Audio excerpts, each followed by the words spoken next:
राम मंदिर किसी की जागीर नहीं, कांग्रेस का ज्यादा अधिकार, हम भी जाएंगे अयोध्या, शिंदे के गढ़ से पटोले का ऐलान। मुख्यमंत्री एकनाथ शिंदे और उप मुख्यमंत्री देवेंद्र फडणवीस के अयोध्या दौरे के बाद महाराष्ट्र कांग्रेस अध्यक्ष नाना पटोले ने कहा है कि कांग्रेस के लोग जल्द ही अयोध्या जाएंगे, उन्हें भी वहां के महंतों ने बुलाया है। नाना ने दावा किया है कि अयोध्या के रामलला मंदिर पर कांग्रेस ज्यादा अधिकार है, क्योंकि मंदिर का ताला दिवंगत पूर्व प्रधानमंत्री राजीव गांधी ने खुलवाया था और भूमि पूजन भी उन्होंने ही किया था। सोमवार को ठाणे के गडकरी रंगायतन सभागार में महाराष्ट्र कांग्रेस कमेटी की विस्तारित कार्यकारिणी की बैठक हुई। बैठक के बाद आयोजित प्रेस कॉन्फ्रेंस में पटोले ने शिंदे फडणवीस सरकार की खिंचाई की। पटोले ने कहा कि राज्य में एक तरफ किसान बेमौसम बारिश से परेशान है, तो दूसरी तरफ शिंदे फडणवीस गाजे बाजे के साथ अयोध्या जाते हैं, जैसे पाकिस्तान पर हमला करने गए हो। राज्य सरकार जनता को लूट रही है, अनाप शनाप खर्च कर रही है, इससे वह राज्य को भिखारी बना देगी। पटोले ने शिंदे के गृह क्षेत्र ठाणे शहर में हो रहे सौंदर्यीकरण पर कहा कि जिस काम पर 50 से 60 करोड़ रुपए खर्च होने हैं, वहां 450 करोड़ रुपए खर्च किए गए हैं। यह जनता की पैसे की लूट नहीं तो और क्या है। उन्होंने आउटसोर्सिंग को असंवैधानिक करार दिया। मुंगेरी लाल के सपने देख रही बीजेपी। महाविकास अघाड़ी के कुछ विधायकों के बीजेपी में जाने की संभावना पर पटोले ने कहा कि कर्नाटक की तरह महाराष्ट्र में भी हाल होने वाला है। आज बीजेपी की कर्नाटक में चुनाव लड़ने की हिम्मत नहीं है। बीजेपी मुंगेरी लाल के सपने देख रही है। अघाड़ी के विधायक एकजुट हैं, अब बहकावे में नहीं आएंगे किसान। पटोले ने राज्य में किसानों की आत्महत्या के लिए केंद्र सरकार को दोषी ठहराया। उन्होंने कहा कि पिछले 8 से 9 साल में 21,000 किसानों ने आत्महत्या की। सरकार ने किसानों को उनके हाल पर छोड़ दिया है। किसान बुरी तरह परेशान है। अब किसान बीजेपी के झांसे में नहीं आएंगे। सरकार का प्रशासन पर अंकुश नहीं।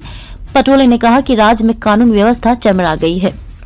सरकार का प्रशासन पर कोई नियंत्रण नहीं है। ठाणे जिला अध्यक्ष विक्रांत चव्हाण को धमकी मिली। कांग्रेस कार्यकर्ता को मारा पीटा गया। रोशनी शिंदे पर जानलेवा हमला हुआ। पुलिस ने शिकायत तक नहीं ली। मुख्यमंत्री के गृह क्षेत्र ठाणे में तो कानून व्यवस्था की धज्जियां उड़ गई हैं। असली चेहरा आ गया है सामने। पटोले ने केंद्र की मोदी सरकार पर प्रहार किया। उन्होंने कहा कि देश में महंगाई बढ़ गई है। दवाएं महंगी होने के कारण गरीब इलाज का खर्च वहन नहीं कर पाएंगे। उन्होंने आलोचना की सरकार का असली चेहरा जनता के सामने आ गया है। ठाणे में फिर खड़ी होगी कांग्रेस। राज्य की राजनीति में ठाणे के बढ़ते राजनीतिक महत्व को देखते शिवसेना, बीजेपी और एनसीपी के बाद कांग्रेस ने ठाणे जिले पर ध्यान केंद्रित किया है। शहर भर में बैठक के पोस्टर और बैनर लगवाए गए थे। राज्य में सत्ता परिवर्तन के बाद महाविकास अघाड़ी के घटक दल जिस तरह से आक्रामक है, ऐसे में यह बैठक कांग्रेस को पुनर्जीवित करने की दिशा में संजीवनी साबित हो सकती है।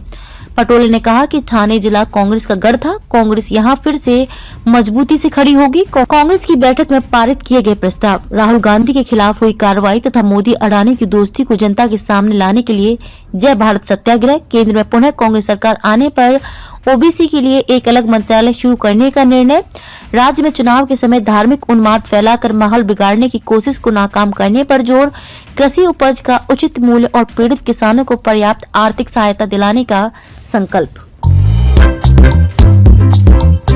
नांदेड़ शहर के फर्नीचर मार्केट में एक भरोसेमंद और मशहूर नाम CM furniture and home appliances. उम्दा क्वालिटी, वाजबी दाम, यही है हमारी पहचान। हमारे यहाँ नामी गिरामी कंपनियों के सागवान और वुड बेस्ड मटेरियल से बने बेहतरीन bedroom set, sofa set, tea table, अलमारियाँ, dining table, sleep well mattresses और ब्रांडेड कूलर्स और दीगर तमाम तरह के फर्नीचर्स। इसके अलावा ऑफिस फर्नीचर में office table, revolving chair, visitor chair और ब्रांडेड कंपनी के फाइबर चेयर भी दस्तयाब है। शादी व दीगर तकरीबात के लिए हस्बे जरूरत और साइज के मुताबिक फर्नीचर तैयार किए जाते हैं। एक बार जरूर तशरीफ लाए। प्रोप्राइटर नवाब यासिर और नवाब सुबेर। मजीद तफसीलात के लिए राब्ते का पता है CM furniture and home appliances, near famous function hall, Mal Tekdi road, Deglur नाका, नांदेड़।